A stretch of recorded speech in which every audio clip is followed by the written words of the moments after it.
we are learning more tragic details surrounding the sudden death of Stephen Twitch boss. The Los Angeles medical examiner confirmed he died from a self-inflicted gunshot wound. TMZ is reporting that he left his house on Monday morning and checked into a nearby hotel. His wife, Allison, reported him missing to police on Tuesday and said he wasn't returning any of her calls. She also said that there were no argument or issues when he left the house.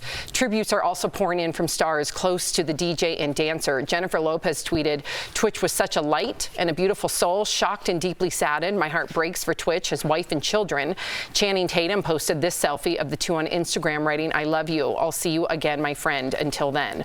And The Rock also sent his family love and light and said he's lost a lot of friends to the struggle, and you never know what's happening between the ears.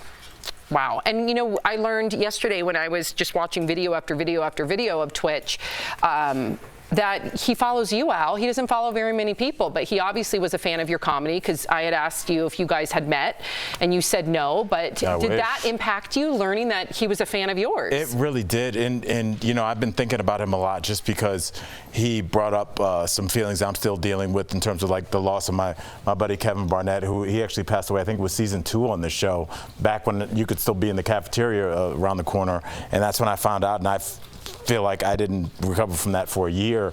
And Kevin was a lot like Twitch, it seems like. Like, there's famous people we talk about all the time. There's a lot of famous people, but there's some people that are famous to the people that they're around because of who they are. And that's why it's such a monumental loss. And people aren't just giving the thoughts and prayers tweet. It's really like something is gone from my life that'll never return. And you can feel it in these heartfelt, compassionate, you know, just odes to who he was as a person. So this hit me doubly hard, and then when I heard that he followed me, I was honored and just as sad as you possibly could be. Yeah.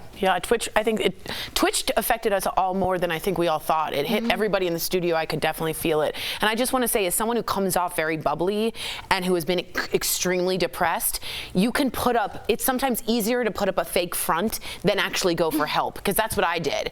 He's a performer, a dancer. He can do this, right? But underneath, the lows are so low that it's almost easier to front than actually get help. So please check on the people you don't even think have a crack in them. We also have institutional systems here in our country that lead to, there's no surprise why we're the leading cause of suicide, why teens here in Colorado, it's the #1 cause of death. We have to look into why our country is so susceptible to mental health issues as opposed to other countries.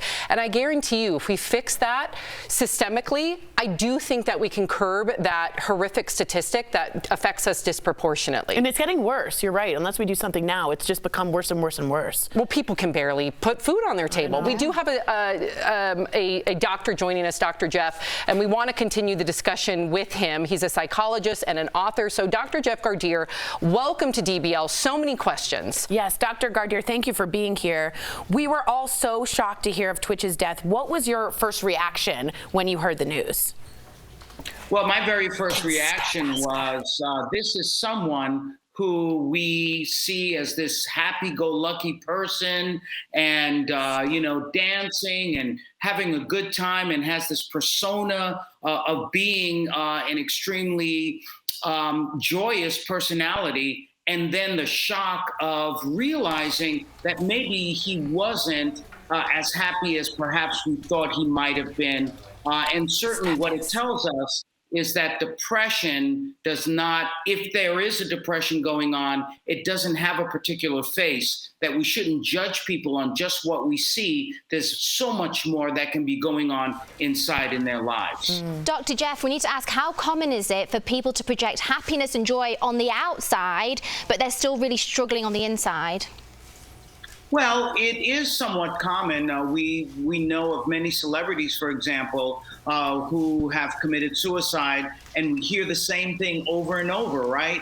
Oh, well, you know, this was a shock. This was a surprise. How could this possibly be? The person was doing so well. They had all this money. They had all this fame, and was still failing to learn the lesson that money, fame, all of these exterior things that we see are not the full picture of who a person is, that we all have our cross to bear, that we all are dealing with a lot of mental health challenges, not necessarily problems, but challenges. And when we are overwhelmed, when we are not diagnosed, when we're not getting the treatment that we need, that it can go to a very dark place. Doc, I'm so glad you said that, because that pertains to my question. Speaking about being under or undiagnosed, how do we get men of color, like myself, like a lot of my friends, to be more comfortable asking for help with mental health issues, because there's still obviously that stigma even in 2022?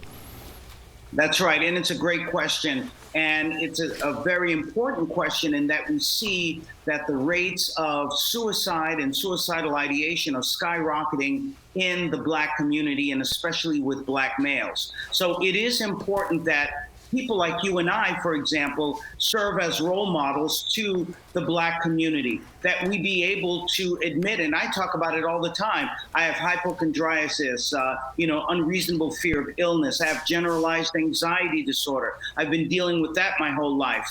But to be role models and say, it's okay to not be okay, but it's not okay to not do something about it. And therefore, when we are able to say you are not alone in your mental health struggles, that you can be able to get the treatment, that you can have a productive life. There are things out there. There are options. There is another way out through productivity, that in fact, it is all right, and that you should talk about it.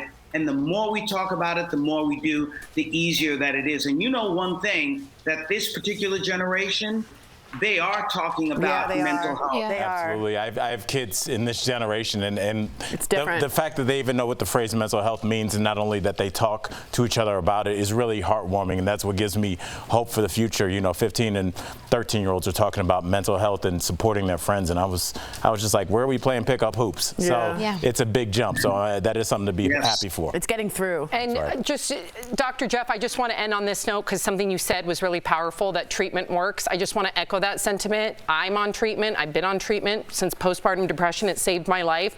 So to any of our viewers, to your point, Dr. Jeff, watching and feeling like that you can't see the light again, treatment works. Yes. Treatment works. You are not alone. So if you or anyone you know might be struggling, also work at I just want to plug his website as well. So work at drjeffgardere.com. Is that correct? If someone can let me know? Yes. That's okay, correct. perfect. That's correct. Thank you. Because I want people to access your website as well. If we can put those resources back on the screen, please, you guys, take a screenshot of that, because if you're not needing it today, you or someone might need it tomorrow. Thank you again, Doc, Dr. you were Jeff. amazing. We Thank you. appreciate you so much. We'll be right back. Thank you.